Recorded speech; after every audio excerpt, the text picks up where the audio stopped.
fact that we continuously choose Karnataka as the primary location to implement all our high-impact social projects.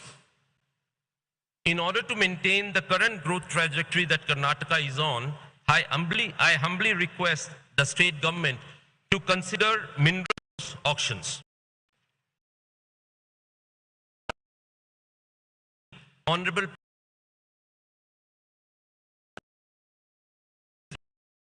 Act, which brought transparency to the mineral auction process.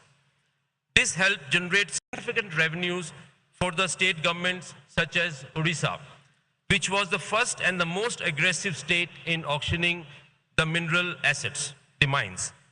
While I speak for the evolution that is taking place in steel making, time is of essence, as minerals like iron ore will not always be needed for production of steel.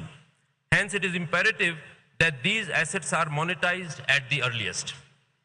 As an added benefit, mineral auctions will further encourage investments in the manufacturing sectors and support Karnataka's growth trajectory.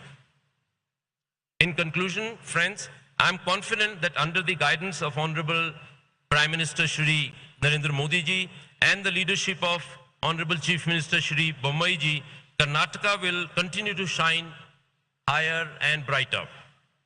India is already witnessing supply side constraints that are overpowering demand. With this ideal combination of policies, people, and passion, I believe that we together can seize the next phase of growth. On that note, I would like to take this opportunity to thank all our astute leadership for inviting me here to be with you today. Thank you. Jai Hind. Dhanyavadagalu. Special address filled with compliments and promising words by the chairman of JSW Group, Shri Sajjan Jindal. Thank you so much, sir. Well, ladies and gentlemen, we have with us Shri Pratik Agarwal, who is a part of the promoter family of Vedanta Group. He oversees strategy and finance for the group and is also the managing director of Sterlite Power. Put your hands together for Shri Pratik Agarwal.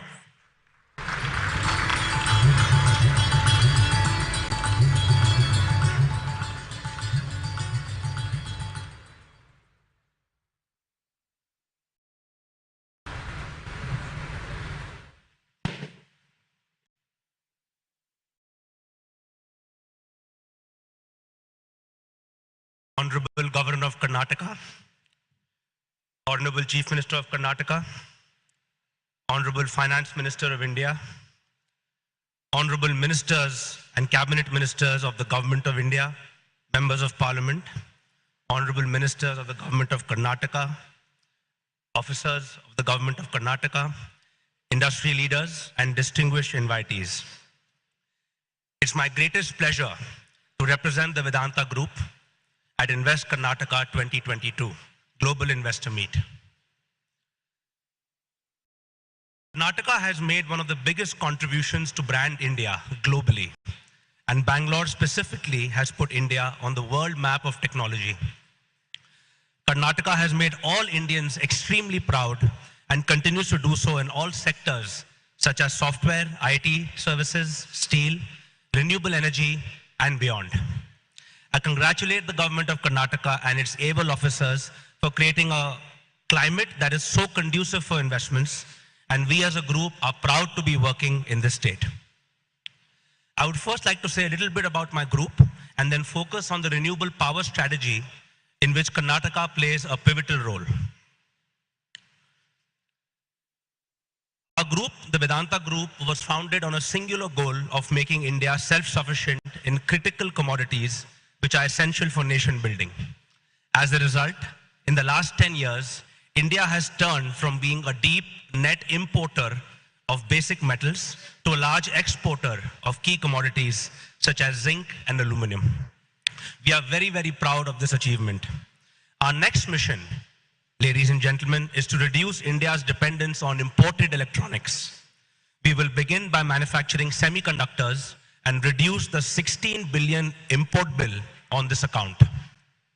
We will also invest in display manufacturing, as we are already making glass and display glass in Korea and Taiwan, and we're the 4th largest in the world.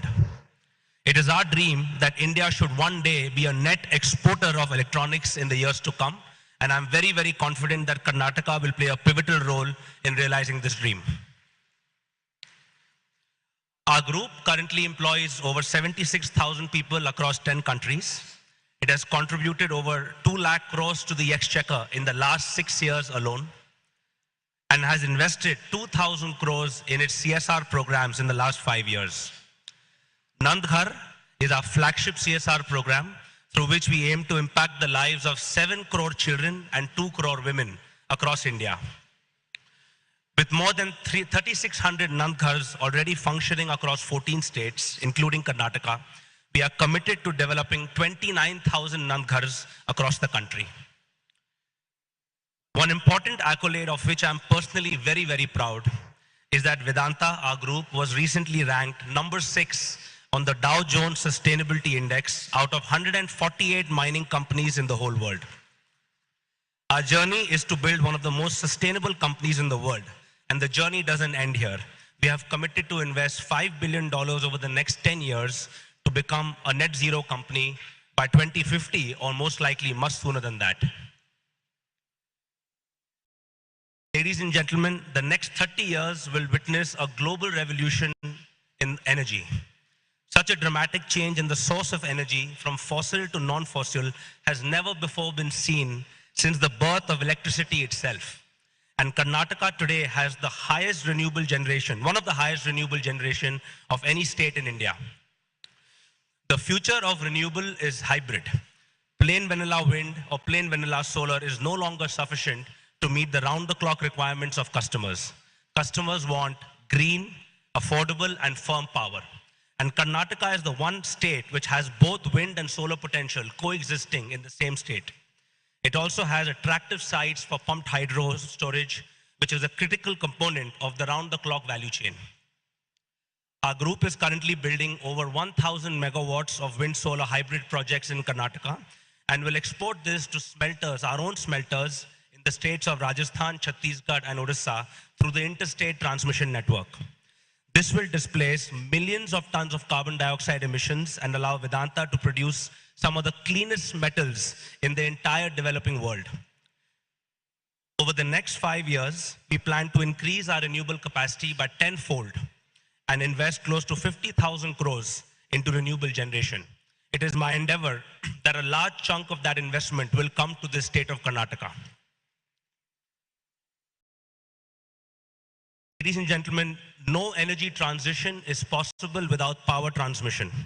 Those states that will make the most proactive efforts on building transmission infrastructure will also attract the most investment in renewable energy. One of our group companies, Sterlite Power, is one of the top 2 transmission companies in India. We have a track record of creating 19,000 kilometers on build, own, operate model.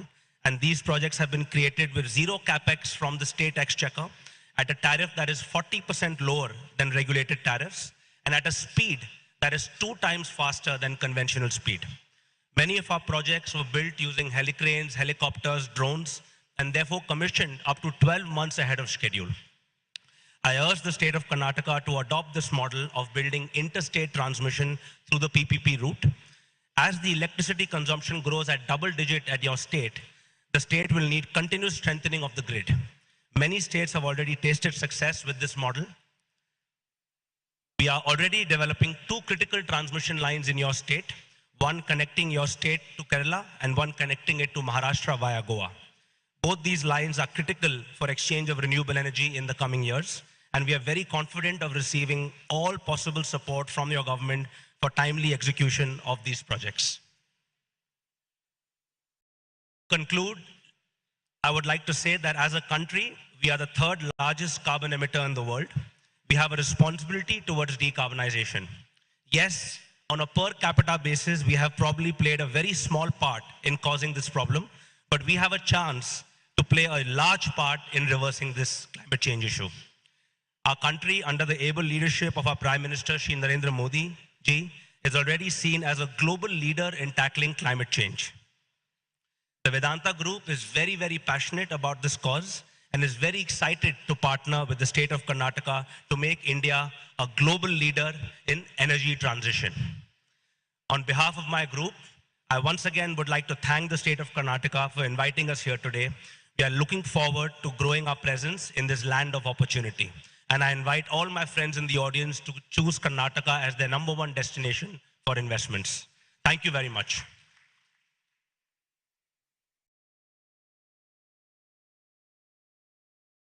Thank you, Shri Pratik Agarwal ji, for sharing your perspective. Thank you very much. And now, ladies and gentlemen, may we request our next speaker, CEO of Adani Ports and Special Economic Zone, Shri Karan Gautam Adani, to share his thoughts and impressions. Ladies and gentlemen, Shri Put your hands together for Shri Karan Gautam Adani.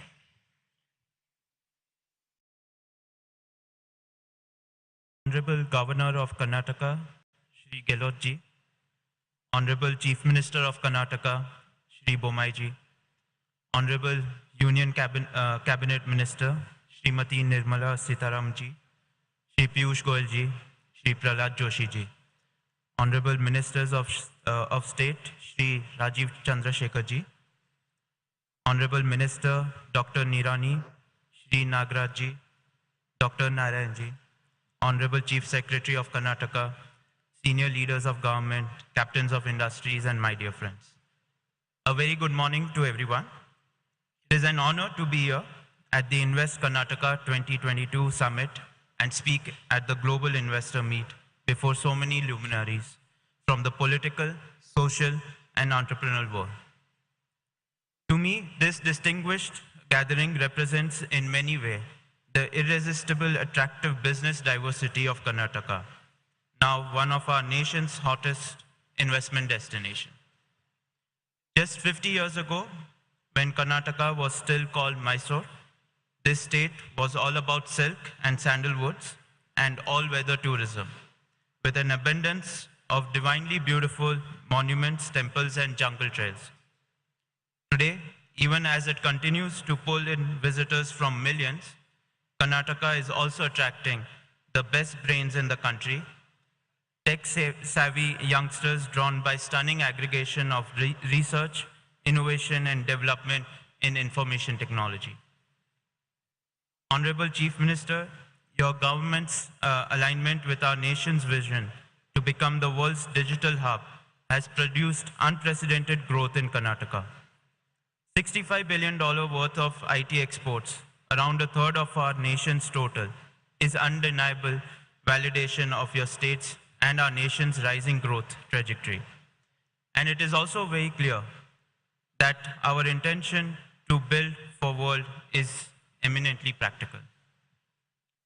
It is a mix of astute and efficient governance that has brought business houses like Adani Group to Karnataka. Having already invested over 20,000 crores, we are active in multiple sectors ranging from cement, power, city gas, and edible oil to transport, logistics, and of course, digital. We are the largest independent power producer in the state. Our 1200 megawatt Udupi power plant accounts for almost 25% of Karnataka's total installed thermal capacity. We also have an installed renewable energy capacity of nearly 1100 megawatts spread across 21 locations. And as the world's largest solar power developer, Adani Group will be investing more in renewable energy sector in Karnataka. We have an installed cement manufacturing capacity of more than 7 million tons across 4 plants in Karnataka. And we will be looking at expanding our